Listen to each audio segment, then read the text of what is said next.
doses of barbarism on our screens would indicate that every conceivable way of waging war has been tried with disastrous effect.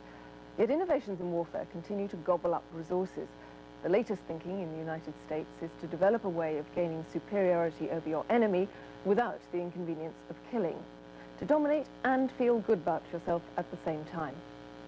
David Shukman has had exclusive access to Pentagon research into new non-lethal ways to implement man's inhumanity to man.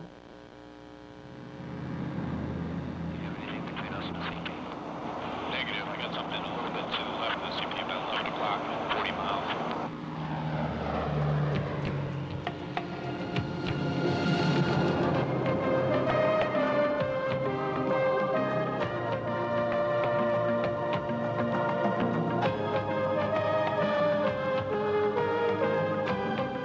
Over Pennsylvania, above the 3 Mile Island nuclear power station, we were shown the Pentagon's latest weapon in psychological warfare, a special operations plane whose strange aerials transmit radio and television propaganda to try to influence the enemy.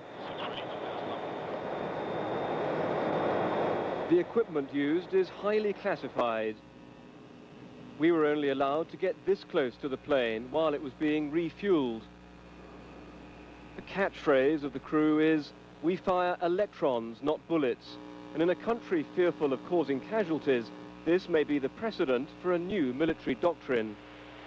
The idea of influencing a conflict without resorting to firepower represents what many see as a revolution in warfare. After the triumph of American military might in the Gulf, President Clinton now faces calls from many in the military for an entirely new generation of weapons that are non-lethal, that could impose America's will without killing people. Most of the research into this is going on in great secrecy, 2,000 miles away at Los Alamos in New Mexico.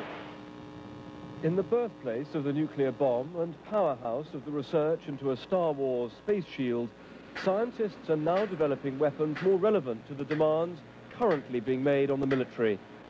The RF is on. They're trying to turn the lasers and other devices designed to shoot down Soviet missiles into weapons with a potent but non-lethal role in peacekeeping or in confrontations that stop short of war. We understand the political implications of economic sanctions and waiting around, and we understand war. What we're offering here are some options in between. We have almost a problem in some areas of having too much power, so you'd be perceived potentially as using a sledgehammer to kill flies.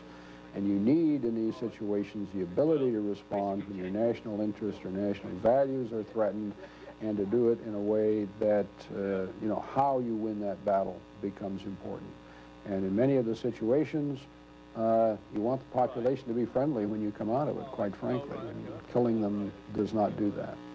Los Alamos won't say how much money is being spent on non-lethal weapons, nor when they'll be ready. But they're advanced enough for detailed briefings to be given to defence officials, including the chief scientist at the British Ministry of Defence 3 weeks ago. The BBC has obtained the briefing document given to the military on the secret research at Los Alamos. One project involves high-powered microwaves carried on missiles which, rather than destroying a target, would instead immobilize all its electronic equipment. Another plan involves super acids, dropped in capsules in the path of convoys. When released, the acids would melt the tires. Strangest of all, though, is the plan for acoustic generators, or noise weapons, which would hurt soldiers without killing them, or even, according to one document, disturb their bowels.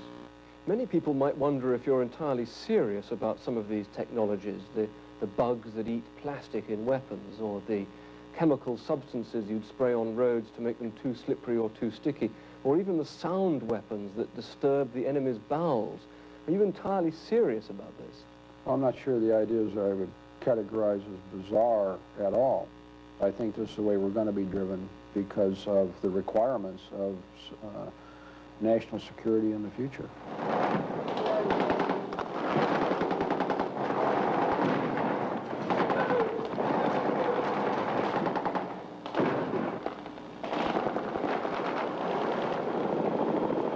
Many in the military realize that their training